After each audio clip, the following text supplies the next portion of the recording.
la situation en Syrie. Tout a commencé il y a quelques jours dans la ville de Soueïda, nous sommes dans le sud du pays. C'est un bastion de la minorité druze en Syrie. C'est une minorité qui est hostile au nouveau gouvernement syrien, celui qui a fait tomber Bachar el-Assad. Ce sont des islamistes, je le rappelle. À Soueïda, que s'est-il passé? Des tribus bédouines s'en sont prises aux Druzes. Ensuite, ces tribus ont été rejointes par les forces gouvernementales, l'armée gouvernementale, donc les islamistes au pouvoir. Il y a eu des combats, près de 300 morts. À l'heure où nous nous parlons, dernier bilan, on est à près de 300 morts dans la ville de Soueïda, des combats donc violents, mais aussi des violences et des exactions contre les civils. On parle de 28 civils qui auraient pu être exécutés sommairement. Les Israéliens interviennent désormais, frappe aérienne sur Damas, et l'armée israélienne cible les organes du régime. Le ministère de la Défense syrien ont été ciblés par Israël. Il faut que nous comprenions tout de cette nouvelle montée de fièvre au Proche-Orient, parce qu'on ne sait pas jusqu'où est-ce qu'elle va pouvoir aller. Pour tout comprendre de cette situation nouvelle en Syrie, ce sont les indispensables avec Hugo Barbieux.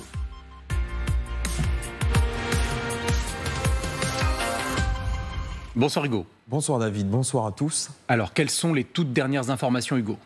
Eh bien, nous sommes place des Omeyyades, en plein cœur de Damas, en début d'après-midi, lorsque l'entrée du quartier général de l'armée syrienne a été visée par une frappe israélienne. Fait surprenant, au moment même où la présentatrice du journal en Syrie annonce qu'Israël va continuer ses frappes, une deuxième explosion a lieu. Regardez. وزير الدفاع الاحتلال الإسرائيلي إسرائيل كاتس إن الجيش سيواصل مهاجمة قوات.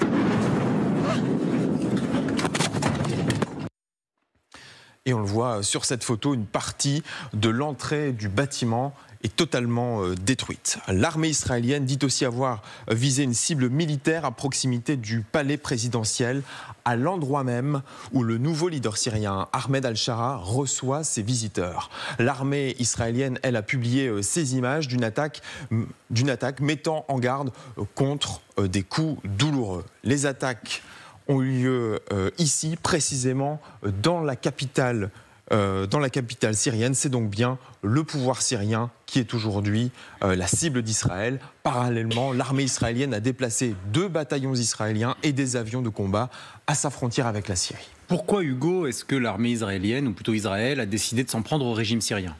Eh bien, Israël dit agir pour protéger la communauté druze de Syrie, ainsi que l'indique le ministre de la Défense. Ce mardi, les forces du nouveau gouvernement syrien sont effectivement entrées dans la ville de Soueïda, où vit une grande partie de cette communauté.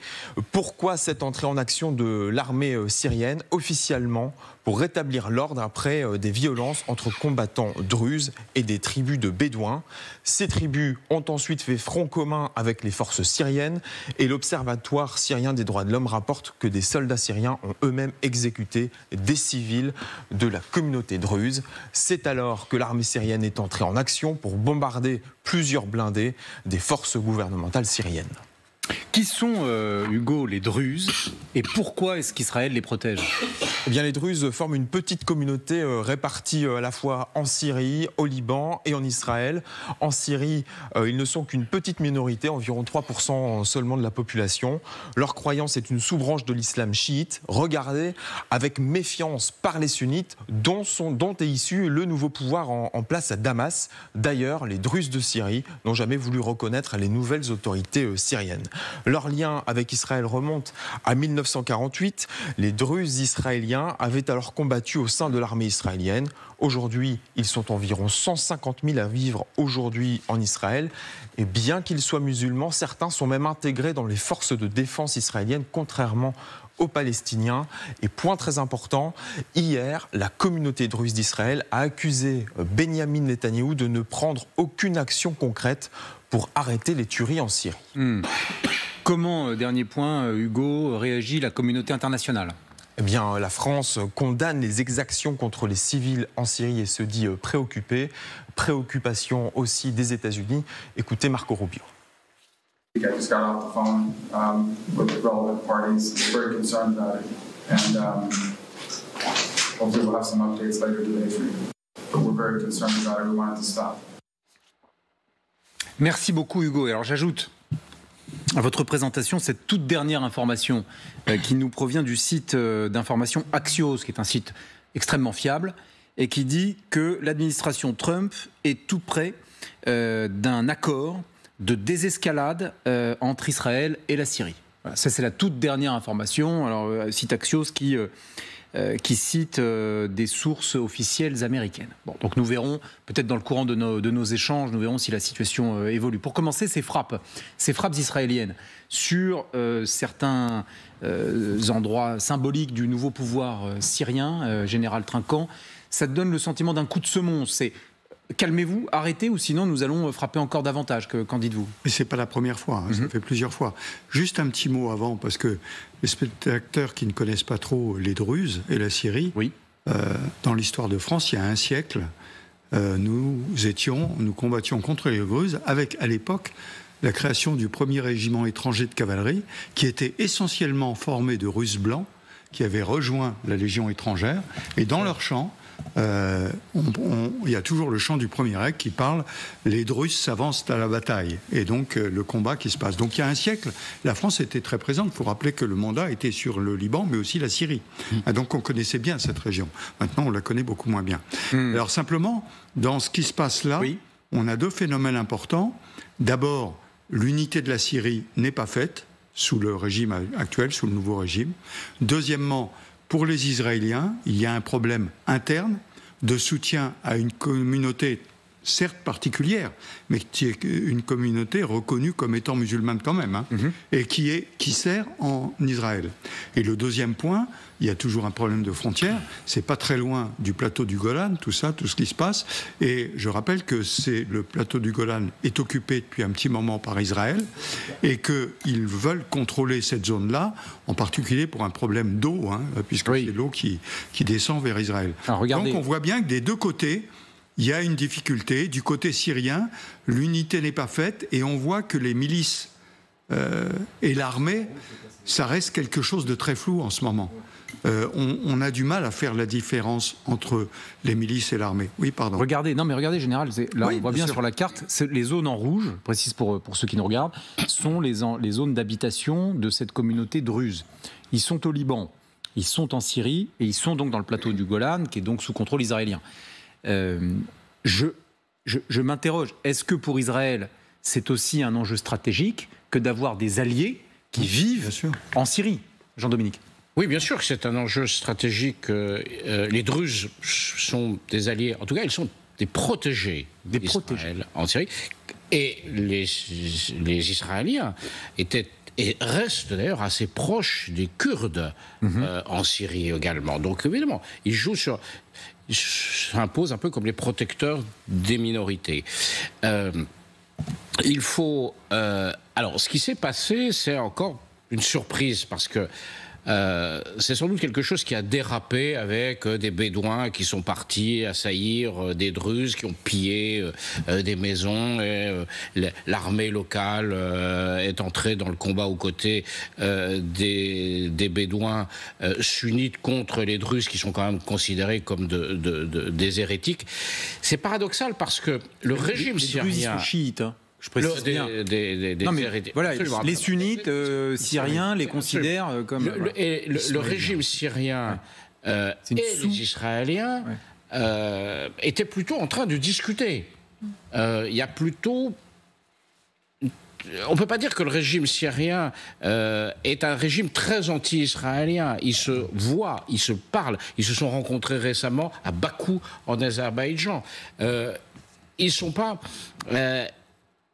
Alors, ils ne s'aiment pas. Il est clair que les Israéliens ne font pas confiance à des gens qui viennent tout droit d'Al-Qaïda, et les gens d'Al-Qaïda, qui viennent d'Al-Qaïda, n'ont pas une sympathie naturelle pour la cause juive, soyons clairs. Oui. Mais il y a des compromis possibles. Alors, il y a la situation des Druzes en Israël. C'est une minorité... C'est sans doute la minorité la plus intégrée à l'État juif.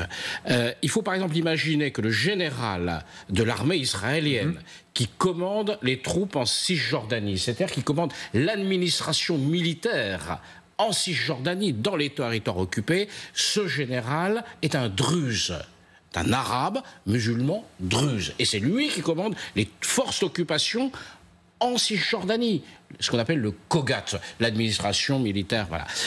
Donc il faut imaginer ça. Ils font partie. Il y a énormément d'officiers. Moi, je me souviens d'avoir vu des officiers, des colonels blessés à la guerre. Druzes, ils sont intégrés. Donc il y a une pression quand même. On a vu par exemple quelque chose de très étonnant. On a vu la frontière sur le Golan, qui en principe est fermée. Oui. On a vu des Druzes israéliens franchir la frontière pour aller défendre leur corps religionnaire à quelques dizaines de kilomètres dans ce qu'on appelait, et comme le général le rappelait, à l'époque du mandat français, le Djebel Druze. Donc cette montagne, c'est une zone montagneuse. Voilà. Et donc, Benyamin Netanyahou, situation paradoxale. Benyamin Netanyahou est intervenu, a pris la parole pour dire ne traversez pas la frontière, ni dans un sens, ni dans le... Vous vouliez ajouter un mot, général ? Oui, juste sur le Netanyahou, souvenez-vous, il y avait un village druze qui avait été bombardé à un moment où le Hezbollah lançait des roquettes. Il y en avait une qui était tombée sur un village druze. Oui, des enfants étaient tués. Oui, des enfants étaient tués. Et Netanyahou est venu immédiatement dans le village pour marquer la solidarité israélienne avec les Druzes. Joséphine, Ahmed El-Shara, le président par intérim, le général Trinquant, Jean-Dominique Merchet expliquait qu'il pouvait y avoir des discussions entre ce régime syrien pourtant islamiste et Israël. Il est à la recherche d'une forme de respectabilité, au fond, internationale.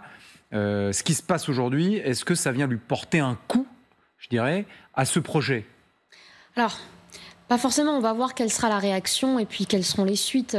Les Américains n'ont absolument pas intérêt à ce que l'escalade aille encore un cran plus loin, d'autant qu'ils sont à la manœuvre quand même de ce rapprochement entre le nouveau gouvernement syrien et Israël, et que tout le monde a intérêt, finalement, Israël, le nouveau gouvernement syrien et les États-Unis, à ce que les choses se passent bien, que les relations se normalisent. Maintenant, ça montre quand même une chose que vous avez soulevée, Général. On a vu d'ici tendance à dire que la chute de Bachar al-Assad, formidable, on passe à autre chose, transition, nouvelle Syrie. Attention, la transition peut être très longue entre un pays qui a connu la guerre civile pendant des années et qui aujourd'hui quand même fait face à des communautés extrêmement divisées, un gouvernement relativement instable du fait aussi de ce jeu des communautés, des jeux de vengeance d'une communauté à une autre, une armée syrienne, elle aussi traversée par des courants idéologiques ou identitaires qui peuvent être différents. Et donc, on est quand même dans un espace extrêmement instable qui prendra du temps à se stabiliser. Quand il est arrivé, El-Shara, quand ils ont fait tomber Bachar, ils ont dit nous intégrerons les minorités, elles seront bien traitées. C'est le discours. Mais maintenant, vous avez le discours, peut-être même la volonté, ça je n'en sais rien. Et puis la réalité. La réalité, c'est des années, des décennies de guerre civile, de haine, de ressentiment entre des communautés. Tout ça ne se balaye pas d'un revers de main parce qu'un politique l'a déclaré. Donc ça prend du temps. On voit bien, et c'est pas le seul exemple cette dernière année, on voit bien effectivement que ça prend beaucoup de temps, ça en prendra encore. Maintenant, ce qui est intéressant, c'est de voir que la réaction des Israéliens a quand même été rapide, immédiate et puis assez brutale, d'aller quand même frapper jusqu'à Damas. Donc est-ce que c'est quelque chose qui est de nature à les servir dans leurs négociations actuelles avec la Syrie ? Probablement, sinon on ne voit pas pourquoi ils seraient allés aussi loin. Denis ? Dans tous les cas, ce qui va se passer maintenant en Syrie va faire sujet à beaucoup des enjeux géopolitiques, parce que je vous rappelle que pour Moscou, notamment, qui était un partenaire très grand du régime de Bachar al-Assad, toute escalade quelconque en Syrie va en quelque sorte profiter aux positions russes, parce que tout d'abord, on a vu que quand le regard du monde se détourne un peu de ce qui se passe en Ukraine vers notamment le Moyen-Orient, on voit tout de suite qu'il y a eu une certaine hésitation, voire l'arrêt de livraison d'armes de côté des États-Unis, pour des raisons multiples bien sûr, mais y compris pour des raisons géopolitiques liées à ce qui se passe au Moyen-Orient. Donc dans tous les cas, il faut être très vigilant à ce qui va se passer, parce qu'on va voir à quel point est-ce que la Russie diplomatiquement va réagir, et est-ce qu'il va aussi essayer, si jamais il a des forces, de jouer dans cette région-là, parce que je vous rappelle qu'avec l'arrivée de ce nouveau régime en Syrie, l'armée russe a été poussée quand même de territoire national.